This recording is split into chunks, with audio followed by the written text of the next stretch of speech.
So driver గారు మహాలక్ష్మి పథకం ద్వారా యావత్తు మహిళా లోకం చాలా హ్యాపీగా ఫీల్ అవుతున్నారు. దీనిపై డ్రైవర్ గా మీరు ఏమంటారు? మేమైతే మాకైతే ఎటువంటి హ్యాపీ లేదండి. ఇంతకుముందు మామూలుగా ఎక్కుదామంటే రండి రండి అని మేమే ఎక్కించుకునే వాళ్ళం. సో ఇప్పుడు ఏంటంటే బస్సు ఇంత ఫుల్ అయ్యి ఇబ్బంది పడుతున్నారు, వాళ్ళు ఇబ్బంది పడుతున్నారు, మేమే ఏడబడితే అక్కడ ఆపాలంటే మాకు ఇబ్బంది అవుతుంది. ఇప్పుడు హన్మకొండ వీళ్ళు చూసారు, హన్మకొండ బస్ స్టాప్ లో ఎక్కిరు, బస్ స్టాప్ లో ఎక్కి కొద్దిగా జస్ట్ ముందుకు వచ్చి దిగిపోయిన వాళ్ళు నవ్వు కూడా దిగిపోతారు. అంతకుముందు అట్లా లేదండి, 10 కిలోమీటర్ల 5 కిలోమీటర్ల అట్లా జర్నీ చేసేవాళ్ళు. ఇప్పుడు అట్లా లేదు. ఇంటి దగ్గర వాళ్ళు టైం పాస్ కాక బస్సులు ఎక్కి తిరుగుతారు కొంతమంది, అందరిని అనట్లేదు. కొంతమంది ఇప్పుడు వీళ్ళే చూసారు ఎంత దూరం 1/2 కిలోమీటర్ కూడా లేదు వాళ్ళు ఎక్కింది. సరే ఎందుకు దిగిపోతారు అట్లా ఎక్కి? ఇప్పుడే కదా బస్ స్టాండ్కి వెళ్ళి బయటకు వచ్చింది అంతే, నవ్వు కూడా దిగిపోతారు. వాళ్ళు చిన్నపిల్లలు కాదు, పెద్దవాళ్ళు వాళ్ళు. అట్లా దానివల్ల మాకు ఇబ్బంది అవుతుంది. ఈ రేవంత్ రెడ్డి ఎందుకు పెట్టిండో మాకైతే ఏం అర్థం అయితలేదు. మరి ఇప్పుడు ఈ మహాలక్ష్మి పథకం వల్ల ఇటు ఆటో వాళ్ళ క్యాబ్ వాళ్ళ బతుకులు ఆగమైనాయి, ఆగం అయిపోయినాయి, వాళ్ళ పనే అయిపోయింది. ఆటో లేవు. ఇంకా కేసీఆర్ అన్న వాళ్ళకి ఇన్సూరెన్స్ పెట్టేసు అవన్నీ వాళ్ళకి మంచి బెనిఫిట్ చేస్తే ఇంకా ఈయన మొత్తం వాళ్ళ భక్తులే లేకుండా చేసిండు. ఇప్పుడు ఆర్టీసీ ఏమున్నది, ఆగం ఎక్కుతారు దిగుతారు, ఎక్కడ ఎవరికైతే ఎక్కుతారో తెలుస్తలేదు, ఎక్కడ ఆపేది తెలుస్తలేదు. మాకైతే బాగా ఇబ్బంది అవుతుందండి.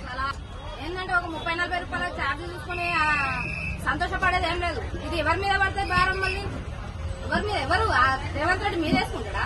మళ్ళీ ప్రజల మీదనే కదా. మరి అవసరమా ఇది? మహాలక్ష్మి పెట్టడం అవసరమా? ఆటోలకు బతుకుతారు, బజార్ల మీద వేసిండ్రు, వాళ్ళు ఎట్లా బతకాలి? వాళ్ళ భార్య పిల్లలు ఏం కావాలి? నిన్న జగిత్యాలలో బస్సులు అందుబాటులో లేక చాలా మంది అవస్థలు పడ్డారు. దీనిపై మీరు ఏమంటారు? ఇప్పుడు బస్సు కూడా తగ్గించాలని చూస్తారు కదా. ఈ మహాలక్ష్మి పెట్టుడండి, బస్సులు తగ్గించాలని. ఈ ముసలి వాళ్ళు కూడా సీటు దొరకలేని పరిస్థితిలో ఉన్నారు.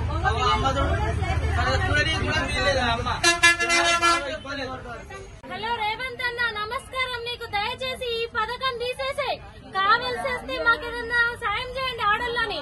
కానీ ఇట్లాంటి పిచ్చేషాలు పడి ఈ పిచ్చి అన్ని పెట్టి జనాలను ఆగం చేయకండి. కాలేజ్ పిల్లలు సత్యంత ఉపయోగం అవుతుంది దీనివల్ల, చాలా ఇబ్బంది అవుతుంది. ఇది మేము డోర్లో నిలబడొస్తున్నాం, రోజు అప్ అండ్ డౌన్ చేసి ఆడోళ్ళం. మేము డోర్లో బాయ్స్ లెక్క నిలబడలేకపోతున్నాం. మేము కొంచెం దయచేసి ఏదన్నా చెయ్యాలనుకుంటే నీకు తినే వస్తువుల మీద చేయండి. కాలేజ్ పిల్లలకి ఏదన్నా ఫీజులు తగ్గించండి. గవర్నమెంట్ మీద కొంచెం ఏదైనా ఉపయోగం చేయండి. కానీ ఈ పిచ్చి పెట్టి మమ్మల్ని ఆగం చేయకండి.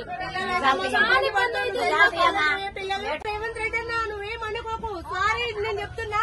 దయచేసి నమస్కారం. ఈ మహిళా సంఘం వీళ్ళకొద్దు, కాలేజ్ పిల్లలకు స్కూల్ పిల్లలకు మాత్రం ఫ్రీ పెట్టండి. ఎందుకన్నా మీరు ఏమన్నా అనుకోండి అన్న, దయచేసి మీకు కృతజ్ఞత చెప్తున్నా అన్న. కాలేజీ పిల్లలకు